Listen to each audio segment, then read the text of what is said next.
ओम शांति। आज 9 सितंबर 2024 के साकार मधुर महावाक्य हैं मधुबन से। मीठे बाप दादाजी ने कहा, मीठे बच्चे, योग बल से बुरे संस्कारों को परिवर्तन कर स्वयं में अच्छे संस्कार डालो। ज्ञान और पवित्रता के संस्कार अच्छे संस्कार हैं। प्रश्न है, तुम बच्चों का बर्थ राइट कौन सा है? तुम्हें अभी कौन सी फीलिंग आती है? उत्तर है, तुम्हारा बर्थ राइट है मुक्ति और जीवन मुक्ति।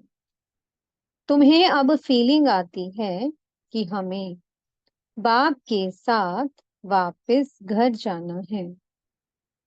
तुम जानते हो बाप आए हैं भक्ति का फल मुक्ति और जीवन मुक्ति देने। अभी सबको शांति धाम जाना है। सबको अपने घर का दीदार करना है। ओम शांति। मनुष्य बाप को सच्चा पातशाह भी कहते हैं। अंग्रेजी में पातशाह नहीं कहते, उसमें सिर्फ सच्चा फादर कहते हैं। गॉड फादर इज ट्रुथ कहते हैं। भारत में ही कहते हैं सच्चा पातशाह। अब फर्क तो बहुत है। वह सिर्फ सच कहते हैं, सच सिखलाते हैं, सच्चा बनाते हैं। यहाँ कहते हैं सच्चा पातशाह। सच्चा भी बनाते हैं और सचखंड का बादशाह भी बनाते हैं। यह तो बरोबर है। मुक्ति भी देते, जीवन मुक्ति भी देते हैं, जिसको भक्ति का फल कहते हैं, लिबरेशन और फ्रोजन। भक्ति का फल देते हैं और लिबरेट करते हैं। बच्चे जानते हैं हमको दोनों देते हैं। लिबरेट तो सबको करते हैं, फल तुमको देते हैं, लिबरेशन और फ्रूसन। ये भी भाषा बनाई हुई है ना। भाषाएं तो बहुत हैं। शिव बाबा के भी नाम बहुत रख देते हैं। कोई को कहो उनका नाम शिव बाबा है तो कह देते हम तो उनको मालिक ही कहते हैं। मालिक तो ठीक है, परंतु उसका भी नाम चाहिए ना। नाम रूप से न्यारी कोई चीज होती नहीं। मालिक भी कोई चीज का बनता है ना। नाम रूप तो जरूर है। अभी तुम बच्चे जानते हो बाप बरोबर लिबरेट भी करते हैं। फिर शांति धाम में सबको जरूर जाना है। अपने घर का दीदार सबको करना है। घर से आए हैं तो पहले उनका दीदार करेंगे। उसको कहते हैं गति सदगति। अक्षर कहते हैं परंतु अर्थ रहित। तुम बच्चों को तो फीलिंग रहती है हम अपने घर भी जाएंगे और फल भी मिलेगा। नंबरवार तुमको मिलता है तो और धर्म वालों को भी फिर समय अनुसार मिलता है। बाप ने समझाया था ये पर्चा है बहुत अच्छा।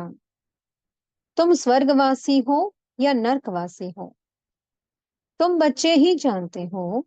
ये मुक्ति जीवन मुक्ति दोनों गॉड फादरली बर्थ राइट है। तुम लिख भी सकते हो बाप से तुम बच्चों को ये बर्थ राइट मिलता है। बाप का बनने से दोनों चीजें प्राप्त होती हैं। वो है रावण का बर्थ राइट, ये है परम पिता परमात्मा का बर्थ राइट, ये है भगवान का बर्थ राइट। वो है शैतान का बर्थ राइट। ऐसे लिखना चाहिए जो कुछ समझ सके। अब तुम बच्चों को हेवन स्थापन करना है। कितना काम करना है? अभी तो जैसे बेबीज हैं, जैसे मनुष्य कलयुग के लिए कहते हैं कि अभी बेबी है, यानी कि भी कलयुग बच्चा है। बाप कहते हैं सतयुग की स्थापना में बेबी है। अभी तुम बच्चों को वर्षा मिल रहा है। रावण का कोई वर्षा नहीं कहेंगे, गॉडफादर से तो वर्षा मिलता है। वह कोई फादर थोड़ी है। उसको रावण पांच विकारों को तो शैतान कहा जाता है।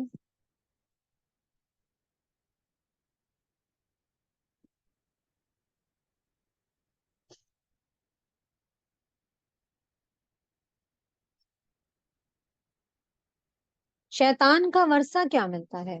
पांच विकार मिलते हैं। शो भी ऐसा करते हैं, तमो प्रधान बन जाते हैं। हम दशहरा कितना मनाते हैं, सेरेमनी मनाते हैं, बहुत खर्चा करते हैं, विलायत से भी निमंत्रण दे बुलाते हैं। सबसे नामी ग्रामी दशहरा मनाते हैं मैसूर का। पैसे वाले भी बहुत हैं। रावण राज्य में पैसा मिलता है तो अकल ही चट हो जाता है।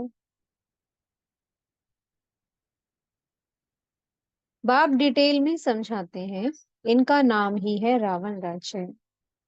उसको फिर कहा जाता है ईश्वरीय राज्य। राम राज्य कहना भी रोंग हो जाता है। गांधी जी राम राज्य चाहते थे। मनुष्य समझते हैं गांधी जी भी अवतार थे। उनको कितने पैसे देते थे, उनको भारत का बापूजी कहते थे। अब ये तो सारे विश्व का बापू है। अभी तुम यहाँ बैठे हो, जानते हो कितनी जीवात्माएं होंगी। जीव तो विनाशी है, बाकी आत्मा है अविनाशी। आत्माएं तो ढेर हैं, जैसे ऊपर में सितारे रहते हैं ना। सितारे जागती हैं या आत्माएं जागती हैं? क्योंकि तुम हो धरती के सितारे और वो हैं आसमान के सितारे। तुमको देवता कहा जाता है, वह फिर उनको भी देवता कह देते हैं। तुमको लक्की सितारा कहा जाता है। अच्छा, इस पर फिर आपस में डिस्कस करना। बाबा अभी इस बात को नहीं छोड़ छेड़ते हैं। ये तो समझाया है कि सभी आत्माओं का एक बाप है। इनकी बुद्धि में तो सब है। जो भी मनुष्य मात्र है, सबका वह बाप है। ये तो सब जानते हैं कि सारी सृष्टि समुद्र पर खड़ी है। ये भी कोई सबको नहीं मालूम है। बाप ने समझाया था, ये रावण राज्य सारी सृष्टि पर है। ऐसे नहीं कि रावण राज्य कोई सागर के पार है। सागर तो ऑलराउंड है ही। कहते हैं ना कि नीचे बैल है, उनके सींगों पर सृष्टि खड़ी है। फिर जब थक जाता है तो सींग बदली करता है। अभी पुरानी दुनिया खलास हो, नई दुनिया की स्थापना होती है। शास्त्रों में तो अनेक प्रकार की बातें दंत कथाओं में लिख दी हैं। ये तो बच्चे समझते हैं। यहाँ सब आत्माएं शरीर के साथ हैं। इनको कहते हैं जीव आत्माएं। वह जो आत्माओं का घर है, वहां तो शरीर नहीं है। उनको कहा जाता है निराकारी। जीव आकारी है, इसलिए साकार कहा जाता है। निराकार को शरीर नहीं होता है। ये है साकारी सृष्टि। वो है निराकारी आत्माओं की दुनिया। इसको सृष्टि कहेंगे। उसको कहा जाता है इनकॉर्पोरियल वर्ल्ड। आत्मा जब शरीर में आती है, तब ये चुरपुर चलती है। नहीं तो शरीर कोई काम का नहीं रहता है। तो उनको कहा ही जाता है निराकारी दुनिया। जितनी भी आत्माएं हैं, वह सब पिछाड़ी में आनी चाहिए। इसलिए इसको पुरुषोत्तम संगम युग कहा जाता है। सब आत्माएं जब यहाँ आ जाती हैं, तो वहां फिर एक भी नहीं रहती है। वहां जब एकदम खाली हो जाता है, तब फिर सब वापस जाते हैं।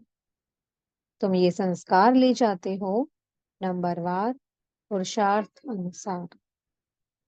कोई नॉलेज के संस्कार ले जाते हैं, कोई प्योरिटी के संस्कार ले जाते हैं।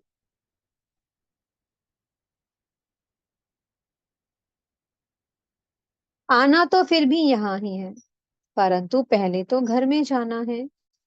वहां है अच्छे संस्कार, यहाँ है बुरे संस्कार। अच्छे संस्कार बदलकर बुरे संस्कार हो जाते हैं, फिर बुरे संस्कार योग बल से अच्छे होते हैं। अच्छे संस्कार वहां ले जाएंगे। बाप में भी पढ़ाने के संस्कार है ना, जो आकर समझाते हैं। रचयिता और रचना के आदि मध्य अंत का राज समझाते हैं। बीज की भी समझानी देते हैं, तो सारे झाड़ की भी समझानी देते हैं। बीज की समझानी है ज्ञान, और झाड़ की समझानी हो जाती है भक्ति। भक्ति में बहुत डिटेल होती है ना। बीज को याद करना तो सहज है, वहां ही चले जाना है। तमो प्रधान से सतो प्रधान बनने में थोड़ा ही समय लगता है। फिर सतो प्रधान से तमो प्रधान बनने में 5,000 वर्ष लगते हैं। एक्यूरेट। ये चक्कर बड़ा एक्यूरेट बना हुआ है, जो रिपीट होता रहता है, और कोई ये बातें बता ना सके। तुम बता सकते हो। आधा आधा किया जाता है, आधा स्वर्ग आधा नर्क। फिर उनका डिटेल भी बताते हैं। स्वर्ग में जन्म कम, आयु बड़ी होती है। नरक में जन्म जास्ती, आयु छोटी होती है। वहां है योगी, यहाँ है भोगी, इसलिए यहाँ बहुत जन्म होते हैं। इन बातों को दूसरा कोई नहीं जानता, मनुष्यों को कुछ भी मालूम नहीं है। कब देवताएं थे, वो कैसे बने, कितने समझदार बने हैं, ये भी तुम जानते हो। बाप इस समय बच्चों को पढ़ाकर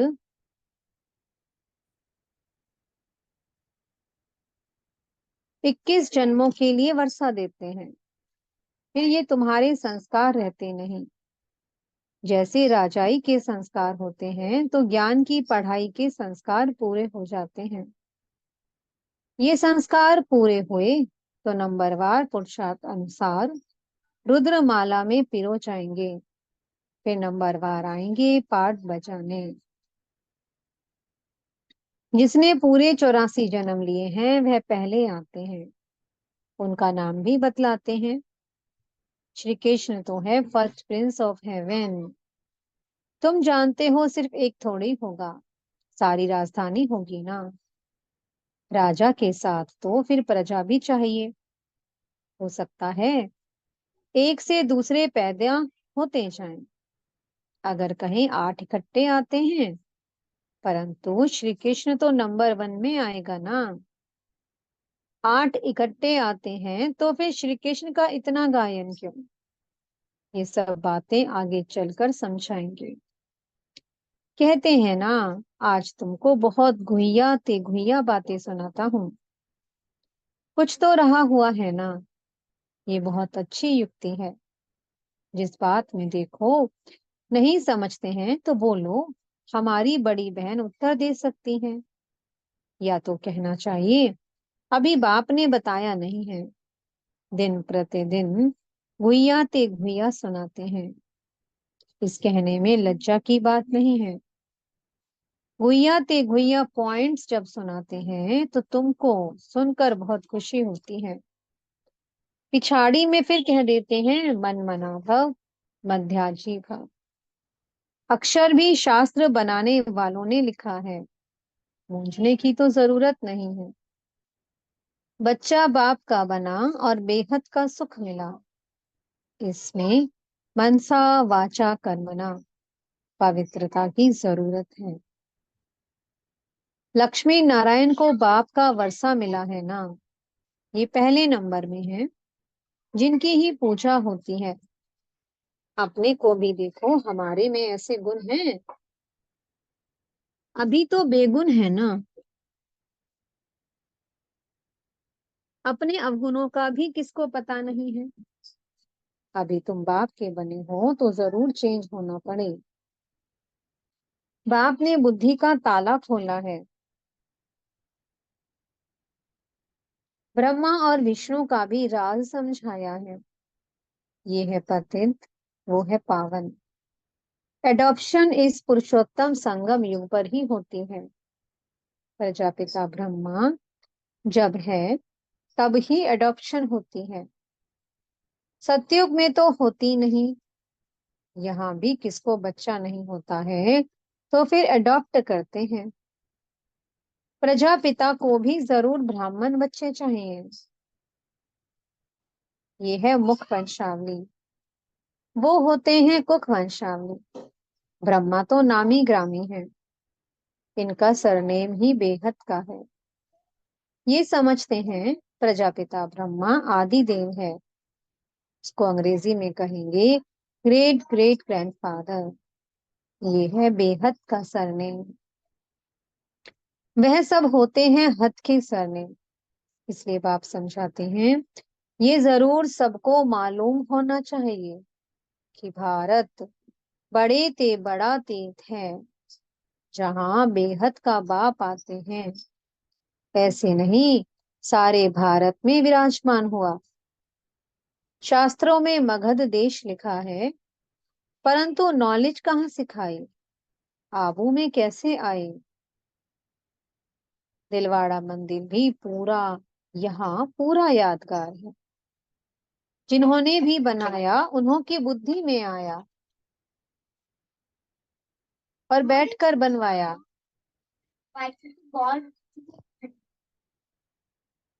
एक्यूरेट मॉडल तो बना ना सके। बाप यहाँ ही आकर सर्व की सदगति करते हैं। मगध देश में नहीं, यह तो पाकिस्तान हो गया। ये है पाक स्थान, यानी कि पवित्र स्थान। वास्तव में पाक स्थान तो स्वर्ग को कहा जाता है। पाक और नापाक का ये सारा ड्रामा बना हुआ है।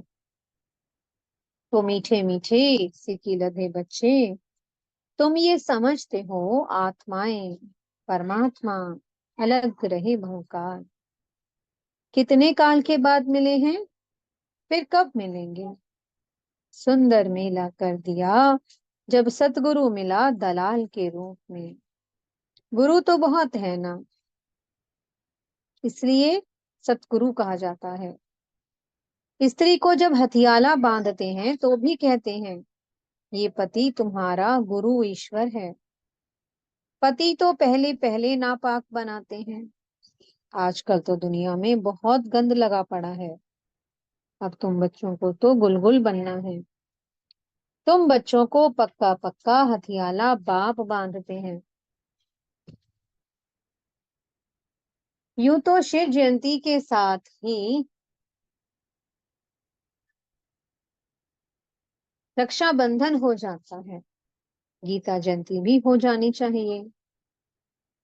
श्री कृष्ण की जयंती थोड़ी देर से नई दुनिया में हुई है, बाकी त्योहार सब इस समय के हैं। रामनवमी कब हुई ये भी कोई को पता है क्या? तुम कहेंगे नई दुनिया में 1250 वर्ष के बाद में रामनवमी होती है। शिव जयंती, कृष्ण जयंती, राम जयंती कब हुई ये कोई भी बता नहीं सकते हैं। तुम बच्चे भी अभी बाप द्वारा जान गए हो।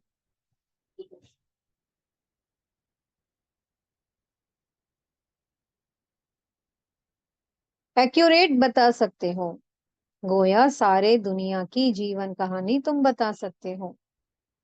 लाखों वर्ष की बात थोड़े ही बता सकते हैं। बाप कितनी अच्छी रीति बेहद की पढ़ाई कर पढ़ाते हैं। एक ही बार तुम 21 जन्मों के लिए नंगन होने से बचते हो। अभी तुम 5 विकारों रूपी रावण के पराये राज्य में हो।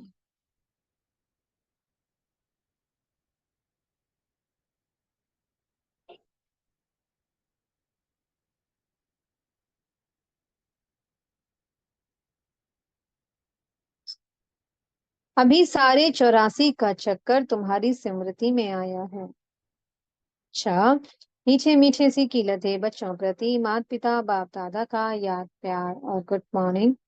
रूहानी बाप की रूहानी बच्चों को नमस्ते।